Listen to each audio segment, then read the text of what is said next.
Hello, Connective. We have the Mediumship training deck today. We're just looking for one card right now for our single card read on our Mediumship deck. Hopefully a good card that we can pair with whatever comes out on that psychic medium. It's the psychic deck for today. Cards have been acting really orderly. They have been jumping out, but they've been taking their time. We're just looking for one card, and we are hoping it's a new card. We'd like to talk about a new card. A new mediumship training card. We actually haven't drawn a lot of these cards, so we don't really have the opportunity to get too many of these over again.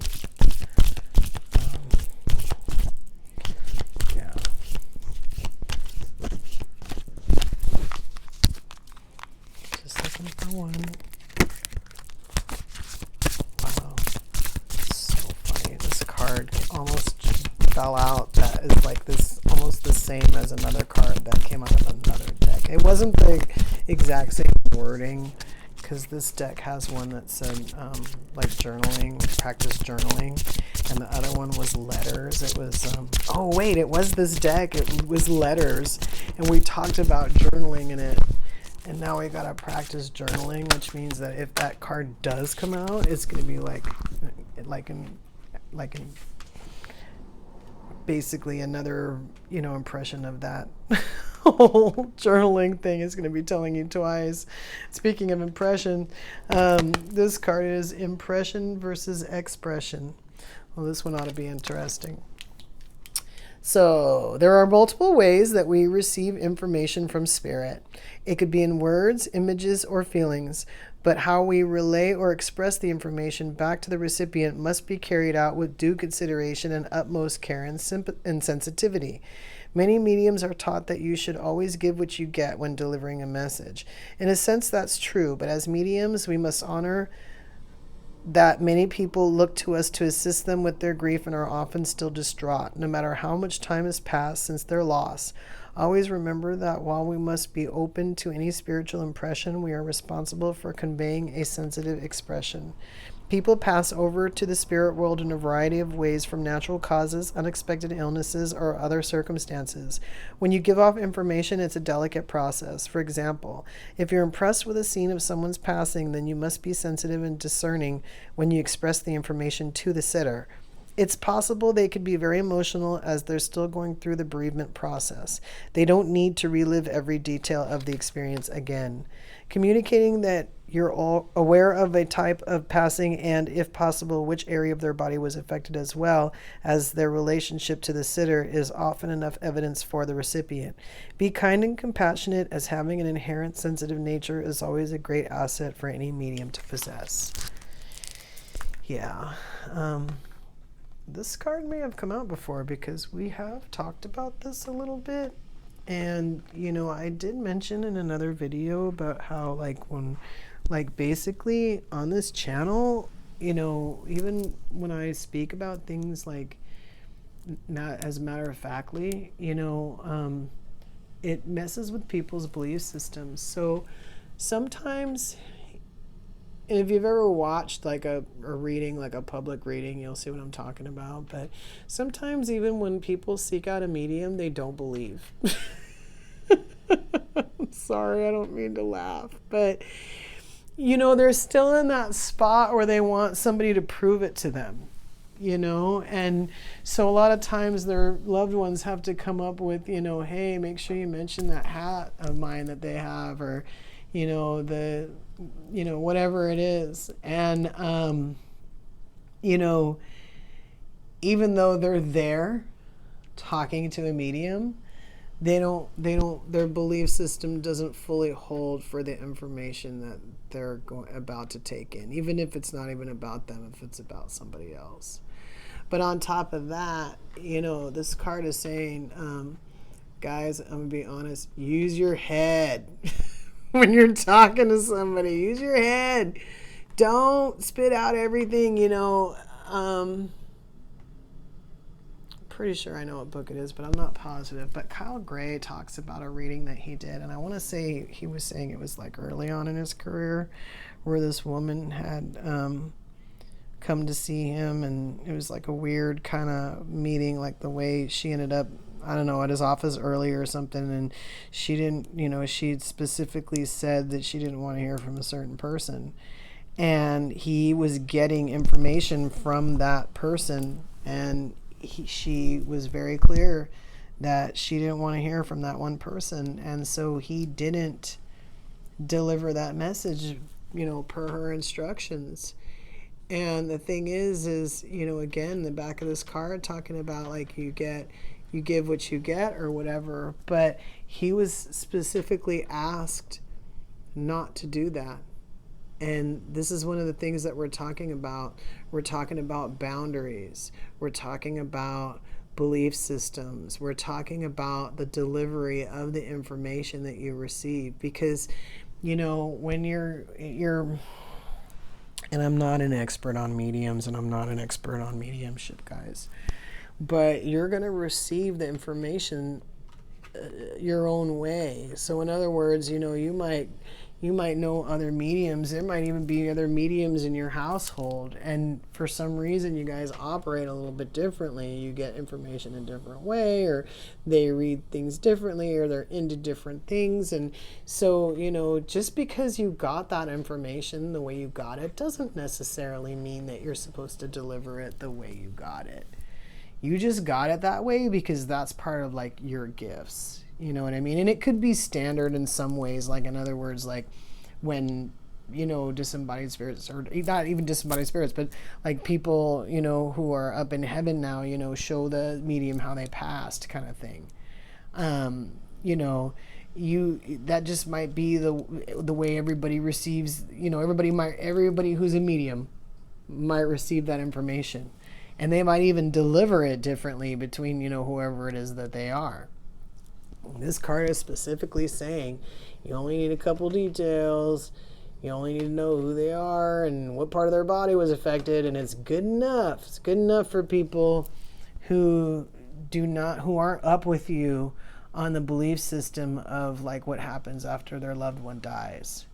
You understand? So, it's not just about dealing with the mediumship and dealing with the other side. It's about dealing with people on this side too. That's why a lot of mediums are empaths. And even if they're not talking about it, I see it. I see it. So, keep in mind as well, because, I've said it before, finding out you're a medium can be kind of upsetting. If you're an empath, keep yourself open to that. It's possible that you haven't discovered that gift about you yet. And that when you do discover it, it might not be in a way that you want to discover it. It might be a little jarring. And, it might not be expressed to you in the way that you want it to be expressed. But, we're going to keep talking about it so that we can all look at it in ways that are, comforting, in ways that are reassuring,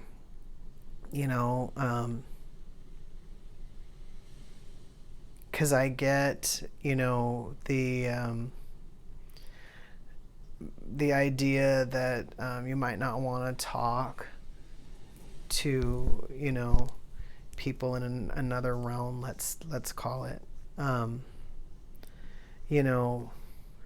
There is a difference. As far as mediumship goes, some people talk to people in heaven, some people talk to people here on earth, some people talk to both. So once you kind of figure out where you are on that scale, sometimes it can be a little bit more comforting to know that that thing that you don't really want to do, you don't have to. It's not, it's not required. And again, if you were given this gift, if you picked this gift for yourself, there's most likely a way where you can use that gift in a way that you want to use it, or that you can use it and it goes along with one of your own interests. You know what I mean? It's not all, it is about service, but it's not all about serving in a way that you don't want to. You know what I'm saying? Like, you can choose, you know, you actually have a lot of choices as far as how you receive information. You know, you can tell the spirit on the other side, you know, to just tell me this, just tell me that, only bring me that. I only listen to people who talk about, you know, I only listen when I'm invited, you know, or I invite, you know, others, like not just when I'm laying in bed at 3 a.m. I don't listen, you know, or whatever, you know. You can control the impression of how you get the information as much as you can control the expression of how you give the information. So keep this in mind. Keep this in mind. Yes, it is, you know, a gift of service, but it's not designed to be a gift of terror or a gift of, you know, lack of control. Like, none of that. It's a gift to help people connect, you know, to help people connect to the other side. Sometimes you're here to help the other side connect here. Sometimes people need to heal before they can move on to the light. You know, there's all kinds of things going on. Things are changing a little bit. You know, reasons for not going into the light are changing a little bit, you know.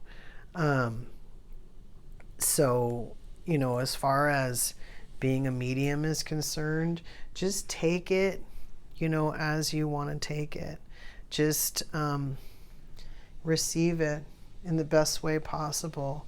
Express it in the best way possible, you know, so that you're more comfortable in your gift. This is also part of standing in your power, but, you know, in a separate way, it is about standing in your power in the way of how you portray yourself to other people. You know, when you go out there and you're doing any kind of mediumship work, even if you didn't, you know, even if it was a parlor trick and you're doing it, you know, for your friends, I mean, you know, the integrity of the situation, how you deliver the information, your friends wouldn't want you to do it anymore if you didn't know how to speak to them, you know. So, you know, really considering, you know, the impression that you're giving on others, you know, for your business, and even just for your own, you know, your own brand and your own reputation, how you deliver this stuff. You know, you wouldn't want somebody to tell their aunt, you know, hey, they're really good, but they're kind of harsh when they deliver them. Hey, you know, you don't want to be that guy.